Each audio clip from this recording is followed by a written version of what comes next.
Hello, welcome to another edition of the General Opposition Podcast. Today, based on the title of the show, I'm going to be talking about conservatism.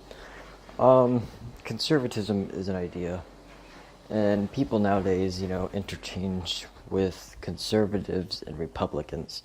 Now, the problem is with that is the Republican and Democratic parties, the names of those parties are just shells with the ideals behind them. And right now, the idea of conservatism is the Republican thing, sort of. So I'm going to be talking kind of about the origin and the problems, frankly, of it. I am a conservative, so it's kind of like, wow, you're going to actually talk about the problems. Yes, I am not being a self-righteous, arrogant person and only talking about all the good things that everyone does.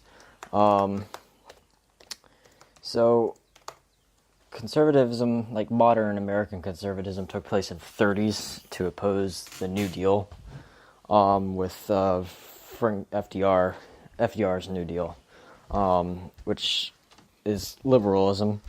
And it was opposing that because it threatened people's business, and the whole idea of conservatism is to conserve, based on the name, values and have rights for the people. People will say, it's hypocritical that you say you're for the people and you want less government, blah, blah, blah, and you want a wall controlling immigration. What I say to that, though, is that wall is protecting our people as Americans. I'm not for all people. I don't want just some random person walking into my house and sitting down at the table and eating my food. It is essentially like that with legal immigration. You come in here legally, become a citizen, you are an American, you are the people. But you come in here illegally, and that's a different story.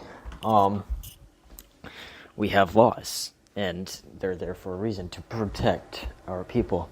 Another thing, it's kind of hypocritical, that people say is hypocritical, is, I had a conversation with someone last night on Twitter. He said, I believe, how come, you say socialism's so bad and yet you want no abortion, which is controlling women. Of course, we bantered back and forth. It was a really good conversation, though, which you don't get in modern people very often anymore at all, especially with hate speech, and which I believe Logan is talking about, my friend is talking about, and it turned out to be a very, very good conversation, and we both brought up very good points on how, if abortion is going to be legalized, how are we going to keep track of the women who do abortions, and, for example, is a miscarriage considered homicide, and, just this philosophical, questions about what the laws are going to be like, if we were to have regular testing for women, we would have to raise the tax, and I don't want that. I don't want tax raises. Conservatives naturally don't want that. It's liberals and the left that naturally want that a little bit more than, and of course not, it's not to say, I'm not saying all Republicans or conservatives want no abortion. There are Republicans and conservatives that are pro-choice, which, I don't agree with. I'm pro-life. That's one of my major topics that I argue with people about on Twitter. And so this started in the 1930s during FDR's presidency, which I talked about earlier. It took a natural opposition to big government, which is still very present today. Hashtag big government sucks, and I hold that true to my heart because big government does suck. Of course, I'm not a laissez-fairist. I don't believe that we should have no government regulation in business because that's what caused a lot of the problems back in the late 1800s and early 1900s. And I'm not... And back then, when the 30s, and when the conservatives showed up to not oppose the New Deal, I wouldn't agree with them at that time. Because the New Deal, even though it is a liberal idea, progressive ideas in that time were good. They were needed. Because we, I believe, and it's crazy hearing me say this, had too much freedom. So a lot of those laws that are set in place during that New Deal were actually pretty good laws. Same with Theodore Roosevelt and his progressive laws. They were set in place for a good reason.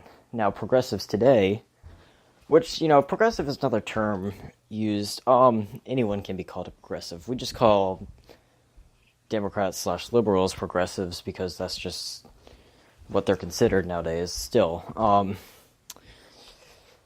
And I would agree with it back then, in that time, because it was needed in that time. All those reforms and programs to help the people get back on track after the Great Depression. But now conservatism is something that we need to balance out the rapid expansion of our humanism, really and truly. It's weirdly saying it. The rapid expansion of our technology and resources all over the world. So, what was I saying? Alright, so yeah, another interesting fact about that, during the 30s, late 30s, before World War II, many feared that FDR, because of his New Deal, would turn into a dictatorship, which, of course he didn't. So,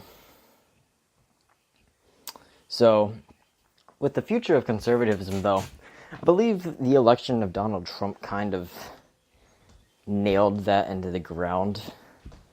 And another thing that's, I think, causing conservatism to get back into its place in America's time is the election of a bunch of idiots in Congress. I just, really and truly, you have all these progressives, AOC and Omar and God knows who, and to combat that almost addictive progressivism to them, I believe we need conservatism to get back on track. One problem is with the conservatism idea is it's pretty old. It really is. It's an old idea, but it still applies to a lot of things that we have in life. I'm naturally, not naturally, but I hold my values, my religion, and my traditions tightly. Another problem is with the conservative idea and just modern day conservatives is they're not accepting of new ideas. It's just not them. They want to be more traditional. I personally, this is kind of where I split, I personally do like new ideas as long as they're not super, oh my gosh, we should pass laws restricting speech and saying where you're forced to say whatever pronoun someone says they are. That any law restricting my First and Second Amendments and any amendment that I agree with, of course, is kind of arrogant, and that's kind of another problem with modern day conservatives. Well, just modern day people in general are just really arrogant and really selfish. It's just how it works. So that I really think we need not a reform, but just we need to rethink our priorities as conservatives. We cannot become politicians anymore. We just can't. We don't need any more politicians. that's bad on both sides. The Republican and Democratic Party are just as corrupt as one another. Of course, I vote. I don't vote. I will vote Republican when I can because they hold the conservative ideal. But they're still politicians. They just are. They still lie to get money. They still get money. And they still are expanding the government, no matter how much they say that they're not for big government. Yeah, so it's a little bit of an extreme idea to try to reform, but it's a thought that came to my head when I woke up at 6:30 this morning. So obviously I was probably thinking straight, but we'll just go along with it. So yeah, but I still agree with the conservative idea. The conservative idea I hold to my heart is a traditional idea, and I like it, and I believe it is good for people. You don't have to agree with me. It's just my idea. So there's my podcast for the week. We'll see you next weekend with maybe news next time. More like we said we would do. But that was just my take on conservatism, a little bit of research done, and so yeah, thank you for listening. Subscribe to our YouTube channel where we post our podcast, and also follow us on Twitter where we also post our podcast. We're trying to expand some more platforms. We'll see how long it takes for us to get kicked off. See y'all next time.